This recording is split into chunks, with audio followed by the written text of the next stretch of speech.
that's kind of interesting, isn't it? We always talk about the trade deficit, but for services, we've got a different story going on. So we're actually a surplus in services. What would be an exported service? What do you think? Anybody got some examples?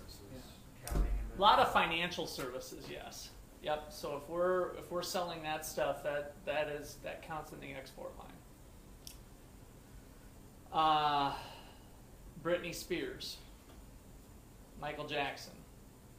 A lot of entertainment services can go into that line as well. So we're exporting some of those sorts of stuff. So we're pretty good in the entertainment business. Hollywood kind of dominates the world in terms of the shares of that. But services are based on resources. So, I mean, to an extent, but not as much as goods are. Right, right. So yes, the services are more captured within the labor, right? Because it's like if we think of consulting services, like in financial services, it's more unique to a particular person or firm, and less other products going in, right? Intermediate goods and stuff. Okay, so that's a little bit of a unique one. And we got the transfers. So what was the thing about the capital account and the current account, especially? Not so much the balance payments, but so what is, if we flip back over to 9.3.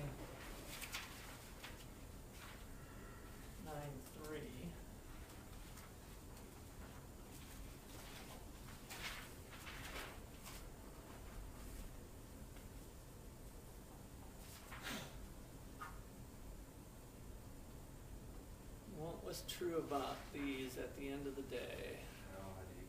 They all had to equal each other. So the three balances had to equal. They got the statistical discrepancy to kind of mop up the unknowns, but in theory, if we were tracking all of that, we've got investment flows coming in to make up differences in goods and services. All right. So that's a little bit on the accounting of flows, and we'll have a little more work to do with that. But I want to flavor in some of the things that can go on in the capital accounts. So we'll have fun on that stuff. So this is a 2-page, just front and back. Give that a quick read here. Odious debt.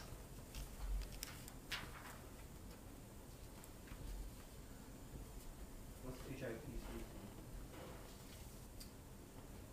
I don't remember what the acronym is exactly, but it's in the African nations.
HIPC is again.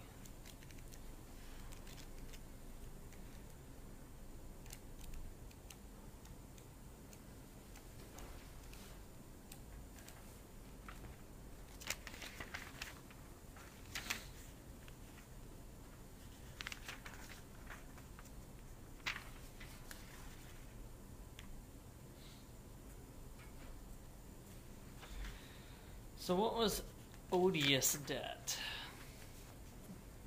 That doesn't really benefit the people and was not really there for some good.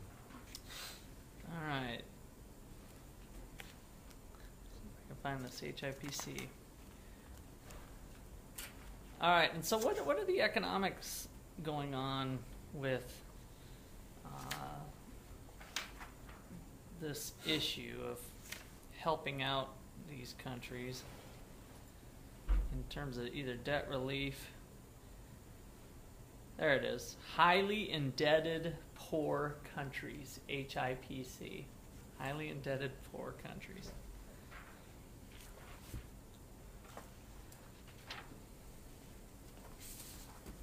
So what are some issues here that we could list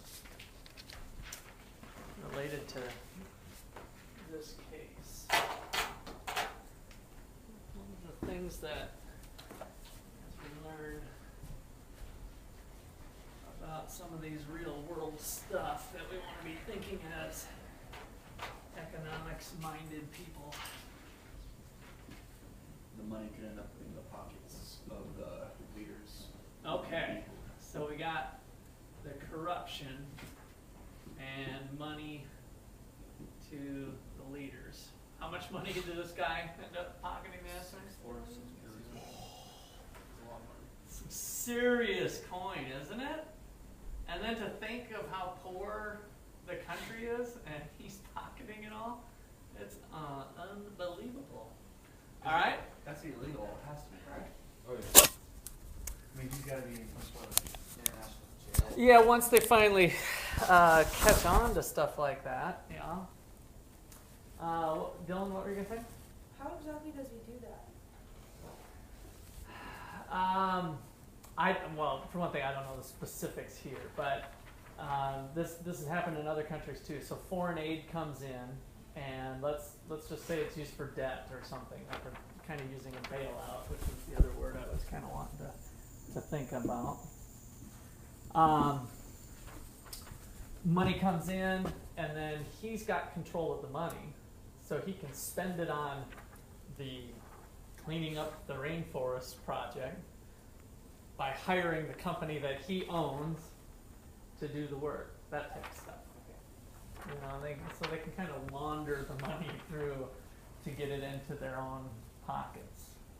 And sometimes it can be just very direct, like, oh, I feel like giving myself a raise, or my family needs an education fund or something. So once they gain control, it's pretty crazy. So you know, these two things kind of go together. So do we bail out? You know, what's going to be the long-term behavior? How did they get there in the first place? All kind of interesting issues. I got a short little video on Mobutu. I think it's only even a minute long or so. But I thought it was kind of interesting to just think about how there's a longer one too, but I just want to do this little short one. Okay.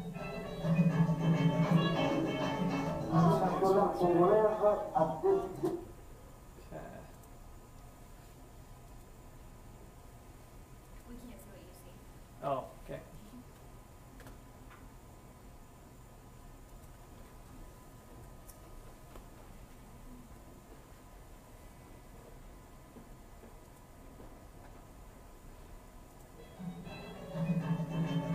So Zaire was the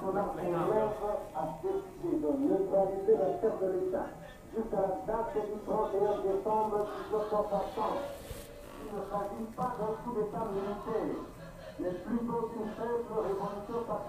The Prime Minister assassinated. Chief of Staff Mobutu forces the President of the Republic, Joseph Kasavubu. Vous êtes un non-violent et vous êtes chrétien. Vous avez dit un jour, ma conscience de chrétien et d'homme m'oblige à faire cesser ces atrocités. Et je l'ai dit et répété à maintes reprises. Général Mobutu, dans les circonstances politiques actuelles, l'armée est-elle neutre? Elle est neutre et elle le restera. He dismisses both Prime Minister Evariste Kimball and the President of the Republic, Joseph Kasavubu, who's forced into retirement in his native village, where he dies a few years later. Tout est maintenant entre les mains, n'est-ce pas, du général Mobutu. 6 months after his coup d'etat, Mobutu uncovers an imaginary plot against himself. Ex-Prime Minister Evariste Kimball and 3 other former ministers walk into a trap crafted by the president himself. A few days later, in a macabre, stage-managed ceremony, they are publicly hung in front of a crowd who are frozen in horror.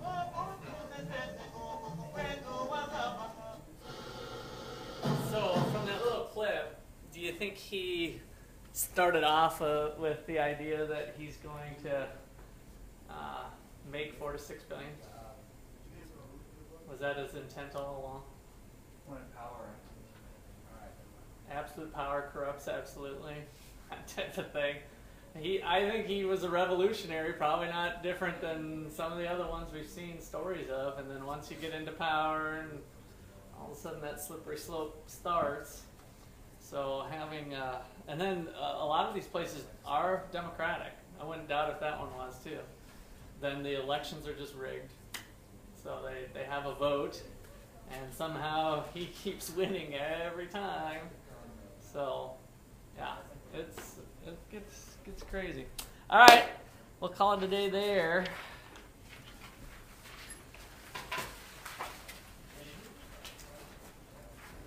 Will any of these things that we're talking about in class, like Russia and all that, show up on our test in any way? Nope, Oh, no. not unless I say. And I'll tell you ahead of time if it's stuff there. I just wanted to talk about the Ukraine stuff today. I was just saying it'd be cool if you did put it on our test. It would be cool. Yeah. All right. Especially when we're here. It's embarrassing. It's incredibly embarrassing. Current events is not a good idea. Yeah. They tend to change. This is the type of class where we mix in current events to show the economic theory and its currency with what's really going on.